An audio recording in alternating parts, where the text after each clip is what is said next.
Wall Street Memes Casino, I'm fine. and Sportsbook. This is Colin McGuigan for IFL TV. Delighted to be joined in Belfast with Conor Quinn, the magnificent Conor Quinn. Conor, some big news we'll start off with. Obviously, just signed a promotional deal with Frank Warren. Just your thoughts on that, first of all. Yeah, listen, mate, I'm absolutely buzzing. You know, it's every fighter's dream to sign a long-term promotional deal with one of the top promoters in the world. So to be sitting here now and it's all out in the open and everything's over the line, I'm absolutely buzzing. Just in terms of that deal, when did you first hear of this? Obviously, you've been headlining shows here in Belfast under Mark Dunlop. He's done a great job with you. But when did you first hear the idea there'd be big promoters? We've seen stuff online, obviously, being linked with different promoters and stuff. But when did you get the first idea about this happening?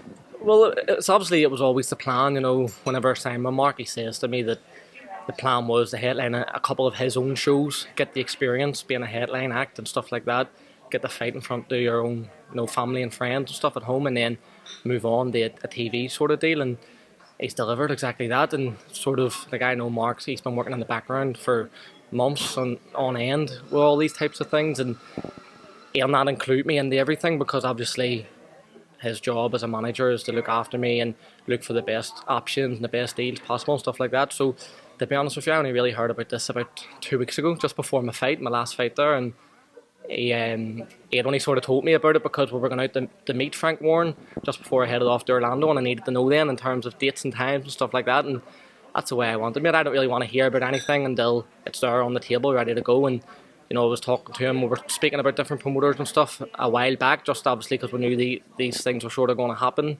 sometime soon. And I'd sent him a picture of one of the Warren shows, the Magnificent Seven show, and I said to Mark, like, that's the shows I want to be involved in. Obviously every promoter's doing brilliant at the moment, and they've all got their own sort of shows going on. But for me personally, it was always Queensbury and Warren that was sort of drawing my attention the most. And I sent him that poster, and a couple of weeks later, we're sitting here now with a deal on the table and everything's signed, ready to go.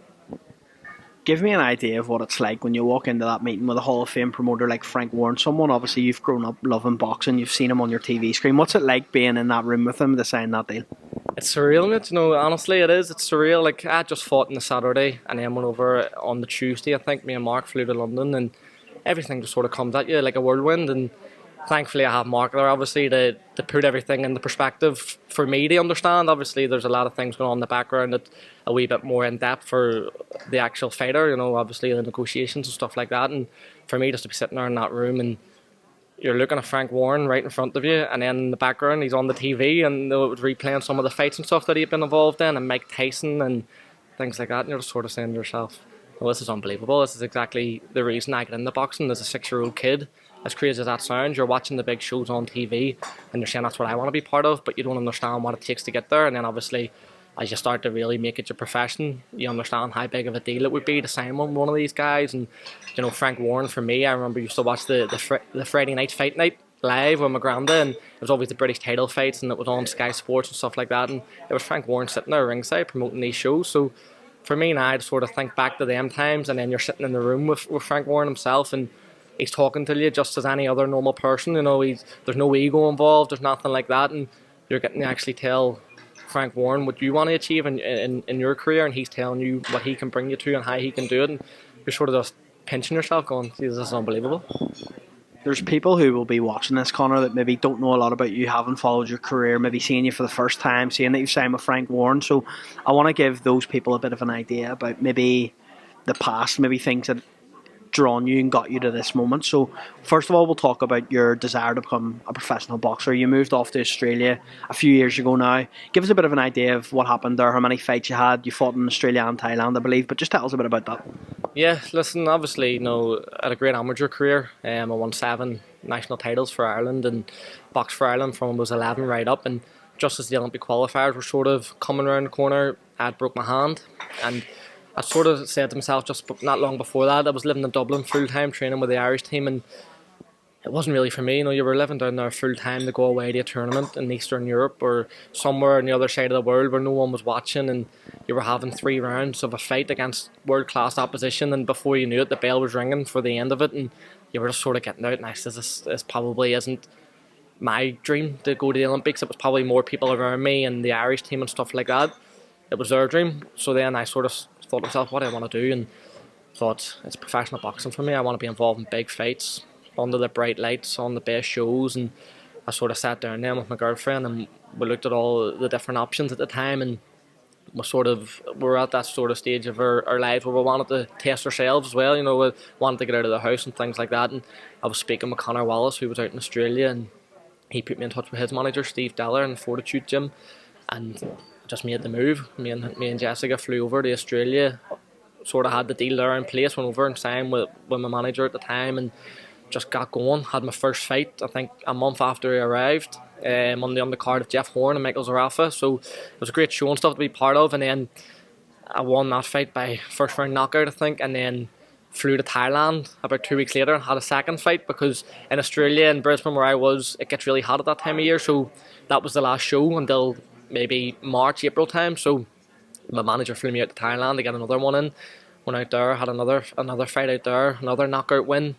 And then COVID hit, everything sort of shut down, and you know, everyone over there, obviously it's a different way of life than it is here in Belfast. The weather was lovely and there's plenty of money, you know, in terms of work and stuff like that. But for me, I only wanted to be there to box, and once COVID had hit, they'd closed the borders of Queensland and there was nobody in Queensland for me to box. My opponents were all going to be flew in from like Indonesia and the Philippines and stuff like that, and opportunities were just limited then. And I just thought, you know, like, I'm not here to live a fancy lifestyle, I'm here to box. And once I wasn't able to do that, I decided then to make the move home, and that's when I got in touch with Mark Dunlop. So talk to me about that initial conversation with Mark Dunlop when you come home. What does that involve? What did you just say, Mark, look, I want to come back and box in Belfast? What it actually was is I was sitting there one night, I was on the phone to Peter Graham, and Peter's obviously my amateur coach, but he's part of my professional team now as well. And I sort of says, like, I think I'm going to come home. Like, what do you reckon? And he was obviously agreeing with me because I wasn't boxing out there for a few months then. I was obviously training away every day and stuff like that. But we sort of had a look, me and Peter had a look, and at the time, James Tennyson and Tommy McCarthy were absolutely flying. Paul Hyland was flying as well, fighting for British titles and stuff. And Peter says to me, why don't you speak to Mark? Like, look at the opportunities, he's got these guys. What more could you ask for? And I says, right, no problem. I says to him, you have a word with Mark, because I was still in Australia at the time. And I think within an hour, I had a phone call from Mark, and I answered the phone call, and he just laid out a plan for me. Like I said, he had told me what he could do for me about headlining his shows back here in the Europa Hotel and Gertwood and stuff like that. And then he says it'll be, you know, a deal with one of the top promoters, and you'll be boxing live on TV. And he sold the dream, and obviously I jumped at it, and here we are now. He's delivered on everything. Delivered on everything, as you say, and a lot has to be said about Mark, who puts on these shows in Belfast, loses money on them time and time again, and does everything for the fighters. So just a quick word about that. How influential is Mark for your career, and how important has he been so far? Like, no, if there was no Mark Dunlop, I wouldn't be sitting here today, you know, because obviously when I returned home, COVID was still very heavy here in Belfast and stuff, and the shows had obviously slowed down. You know, Mark was still running his shows, and he was running, I think, his first show, Colin Murphy made his debut. I came obviously to watch and support part of my team, and I think there was only 3 fights on, and Mark had actually says to me that there was a possibility there was only going to be 2 fights, and he was still running the show. So, you know, like, the opportunities he's given us is unbelievable. And like you said yourself, he loses money time and time again because he understands that for us to get there where we want to be, you need to be boxing on these types of shows. And like I said, no matter what, he was running the shows, and obviously then I had my own issues with the medical and stuff like that, but I was still in the gym twice a day, every day training, and Mark was checking in on me every day, and he was still outlining the plan for me. Although we were stalled at that time, nothing was changing. If anything, we probably moved a bit quicker then because of that. I was going to get on to that. So your whole world flips upside down. You've came back here to try and make it as a professional boxer, which is hard as it is, and people think that it's just a conversational topic. It's a really tough thing to do, but then you have this, your world flipped upside down. Just talk to me about exactly what happened then, Conor. Yeah, like you said, world flips upside down. You know, I came home from Australia, there was a wee bit of a buzz around me. I know it signed with Mark, obviously, and everyone wanted to watch me box, so everything was sort of there for me, ready to go. And you know, he had a good back in there and stuff, and then I went and done my medical then for my professional boxing licence here in the UK, and unfortunately it came back that I had an issue with my brain scan, and it seemed at the time a very serious issue, and obviously, you're speaking with doctors and stuff, and they don't understand what it means to me to box. So they were just sort of straight away saying, "Oh no, that's it. Like, go and get a job, go and get another career." And I was saying, like, that's not possible for me. Boxing's my life. It always has been from I was 6 years old. And I remember nights of staying up with my girlfriend at 3, 4 in the morning, and it was in tears because I didn't understand what I was going to do with my life then. Because I genuinely, boxing, as crazy as it sounds to other people, boxing was my whole life. Like, from I was 6 years old, it's just been eat, train, sleep.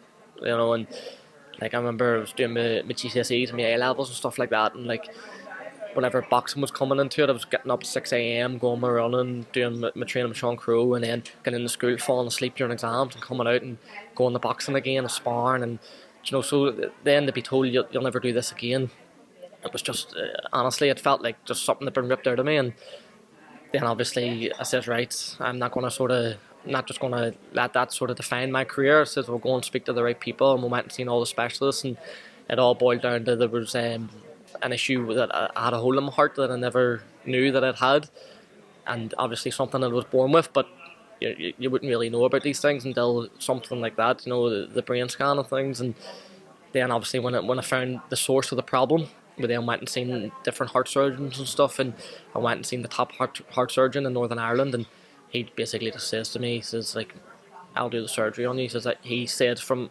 20 minutes of speaking with him in the room in the Royal Hospital, he says, I understand that there's obviously consequences of health consequences and side effects of surgery and stuff like that. He says, but nothing seems to me that it would be worse than the mental side effects if you never boxing again. And that's only 20 minutes speaking with him, and he understood then. So I says, thank God, there's someone here sort of on my side. And he says to me straight away, he says, I'll get you in as soon as possible, we'll get the surgery done, and you'll be back on your way to boxing. And within a couple of days I was in the operating table, and here we are today. Everything's gone to plan since. So what actually happens are then that you had to get surgery to obviously fix the hole in your heart, and then that in effect made it that you could pass the brain scan, just so people are watching that they understand that? Yeah, so what it was, there was something on my brain scan that was showing a sign of an old stroke. So something I had taken a stroke as a child or something like that, but automatically then people assume that came from boxing, a bleed to the brain, which is what a stroke is obviously. But what it actually came down to was the hole that I had in my heart. It's very common. I think like 90% of strokes under the age of 25 is caused by this, and what it was the hole in the heart was actually, instead of like pumping the blood around the body the way it should, every now and then that hole can actually leak blood up into the brain, which is what the doctors would determine as a stroke.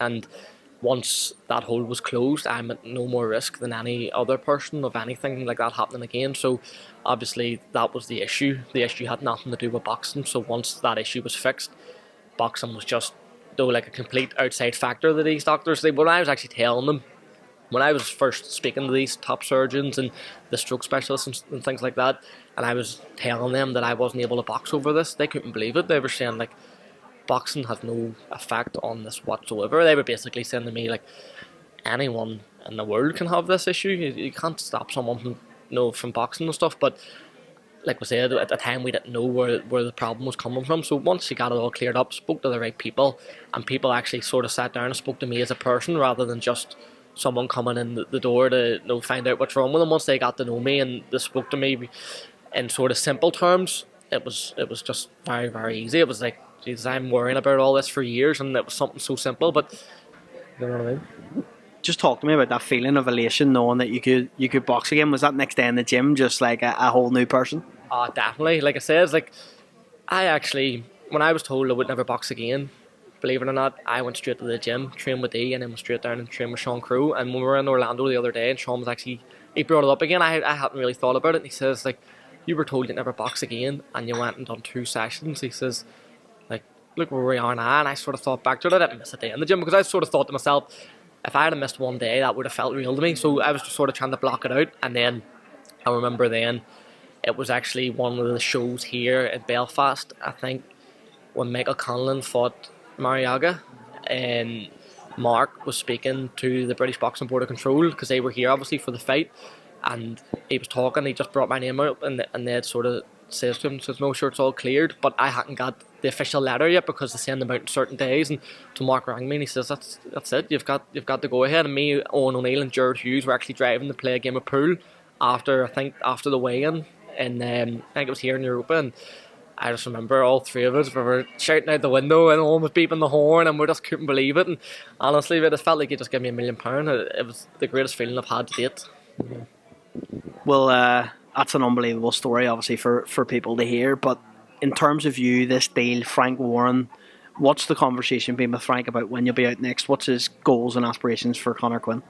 I think from speaking with Frank the other day, it's going to be end of April, early May. Obviously, there's a lot of shows penciled in between Frank and Eddie Hearn and stuff, so he says they're just sort of waiting on certain dates now, and once obviously they've got a finalised date, he'll let me know. But he says definitely start of the springtime, and he says it'll be a title fight then, maybe looking at one of the international titles or something like that, and that'll sort of kickstart everything and get the ball rolling. Hopefully, get myself a good ranking then with one of the bodies, and just sort of kick on from there. And obviously, like whenever I'm talking to Frank Warren, the main thing for me is just to be active and stay active. And that was the first thing he says to me whenever we met around the table. He says, I'm going to keep you active and you're going to get the best exposure possible and stuff like that. So it's just music to my ears. And genuinely, anything I've sort of wanted and asked of anyone, Frank Warren was already telling me that before I even had to ask him. So I think get the ball rolling early spring and just kick on from there.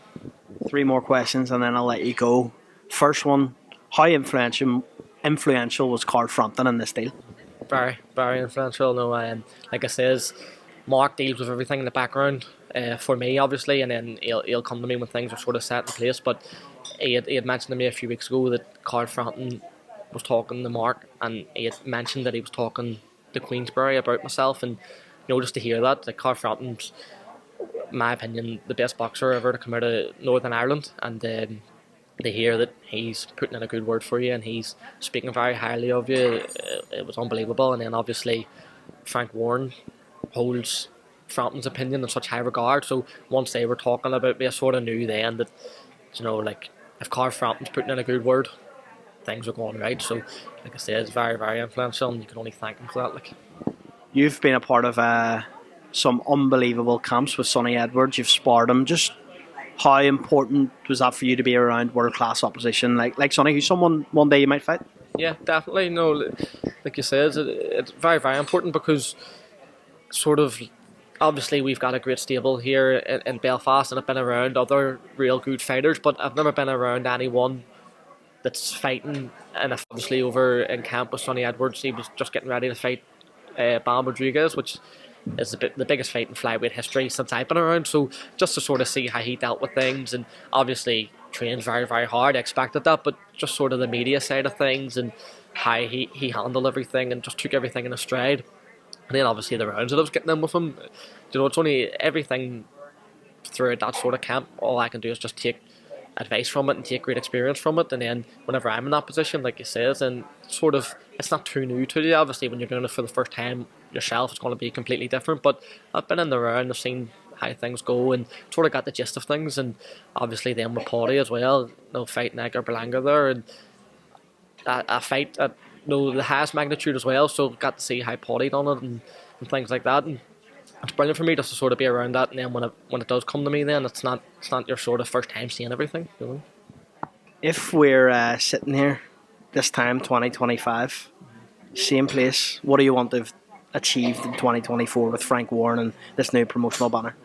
Yeah, listen, I just want to get my name out there. I want to become a household name in boxing, and like obviously with speaking with Frank and stuff like that, their plans is to come back to Belfast, and I want to be the guy that brings them back to Belfast. I want to be the headline act. I want to be the sort of like the flagship boxer here in Belfast, and I want to have belts around my waist, and I want to be active, and I think like realistically everything's sort of set in place now. It's just down to me to go out and put in the performances and get myself to that sort of level, because I've got the backing of Queensberry, Mark Dunlop, TNT Sports, and then I've got my coaching with D, Peter, Sean Crow, and realistically, this time, in a year's time, I'm sitting here. If I haven't sort of achieved all these goals, it's my fault, you know what I mean? Because I've got everyone there now behind me, and I'm going to put the work in the gym every single day. I'm going to get the performances, and there's no stopping. 2 quick fire ones. AJ and Ngannou, how does it go? I think AJ knockout. I think obviously Ngannou's an absolute beast, and he had a great fight with Tyson Fury. But I think styles make fights, and Anthony Joshua, in my opinion, is just a step too far for him. Fury Usyk. Oh, I don't know. Fury, too big, and I think Usyk, unbelievable, one of the best boxers that I've ever seen. But stepping up from cruiserweight to heavyweight against one of the biggest heavyweights of all time, I think it's just a step too far. I know I said 3 last ones. This is the last one. Just in terms of your girlfriend who put everything away and went away with you to Australia, has been on this journey, and your sponsors that you've got all over your t-shirt, how important are these type of people and your family and friends for your career, Conor, and going forward? Yeah, they're all the different pieces of the puzzle, aren't they? Like I said, my girlfriend, she puts everything on hold. She runs her own business. She works 9 to 9 every day, but anything I need, she'll just drop everything and come and help. And sponsors, like I'm looking down at them now, without them, nothing's possible. Like none of this is possible, because it's all well and good sitting here now with the promotional deals and stuff on the table, but beforehand, he says you need money to survive, don't you? And these are the guys that they're paying me the money when I'm not able to box and stuff like that. And then your friends and family, they're the ones paying to come and watch you, and sort of putting the money in the hat then for me to be able to go and fight. So without all them around you, it's definitely not possible. So they're the most important people in it. Well, Conor, Quinn, it's always a pleasure, mate, and we look forward to seeing your journey on IFL and with Frank Warren. Appreciate it. Thanks very much, Colin. Thank you, mate. Wall Street Memes Casino I'm fine. and Sportsbook.